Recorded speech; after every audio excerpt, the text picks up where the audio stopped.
1913 সালে রবীন্দ্রনাথ ঠাকুর নোবেল পুরস্কার লাভ করেছিলেন। একজন অইউরোপীয় এশিয়া মহাদেশে সাহিত্যে প্রথম নোবেল পুরস্কার লাভ করেছিলেন। এটা আমাদের বাংলার তথা ভারতের গৌরব। রবীন্দ্রনাথ ঠাকুর এর যে গীতাঞ্জলি তা 1910 সালে শান্তিনিকেতন থেকে কাব্যের মধ্যে দিয়ে প্রকাশিত হয়েছিল, যদিও গীতাঞ্জলির বিভিন্ন রচনা কয়েক বছর ধরে বিভিন্ন পত্রপত্রিকার মধ্যে দিয়ে প্রকাশিত হয়ে আসছিল। এই গীতাঞ্জলি মূলত ঈশ্বর ভাবাপন্ন, অর্থাৎ নিরাকার ঈশ্বর বা ব্রাহ্মভাব সম্পন্ন ভক্তিমূলক রচনা।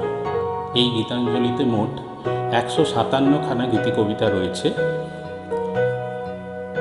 এই গীতাঞ্জলির যে উৎপত্তি, অর্থাৎ গীতাঞ্জলি কবি রবীন্দ্রনাথ ঠাকুরের যে উৎস গীতাঞ্জলির, সেই প্রসঙ্গে যদি বলা হয় তাহলে এ কবির ছোট পুত্র সমীন্দ্রনাথ আকস্মিক মৃত্যুর পর রবীন্দ্রনাথ ঠাকুর একবার রেলগাড়িতে চেপে ফিরছিলেন। আকাশে তখন পূর্ণিমার চাঁদ, জ্যোৎস্নায় ভেসে যাচ্ছে আকাশ। কবি ভাবছেন কবির এই যে শোক, এ তো তার নিজের একার শোক, কই পৃথিবী জুড়ে কোথাও তো কোনো শোকের দেখা নেই।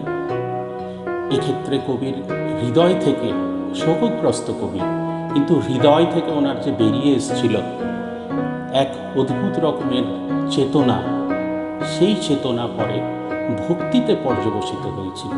সেই শোক থেকে কবি যে ভক্তিরসের ধারায় শ্লোকের মধ্যে দিয়ে বিভিন্ন রচনা করেছিলেন, তাই মূলত গীতাঞ্জলিতে আমরা খুঁজে পাই।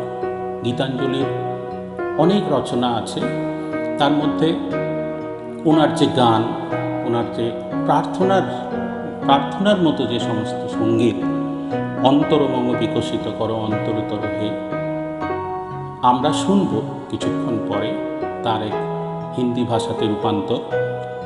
আমরা একটু আগে শুনেছি জগতে আনন্দ যজ্ঞে আমার নিমন্ত্রণ।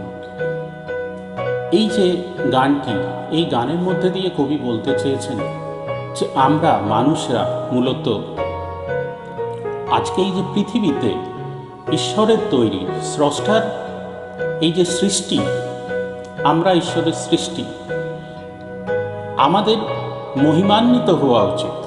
আমাদের এই মানুষ জন্মের মধ্যে দিয়ে আমরা সুখ পাই অথবা দুঃখ পাই, যাই পাই না কেন, আমরা যেন ঈশ্বরের কাছে কৃতজ্ঞ থাকি। তাই ঈশ্বর আমাদের আমন্ত্রণ করেছেন এখানে কিছু করবার জন্যে, আমরা যেন ভালো কাজ করি।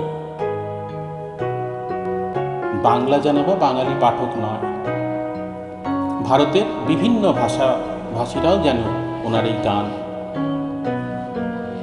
শুনে উপলব্ধি করতে পারেন।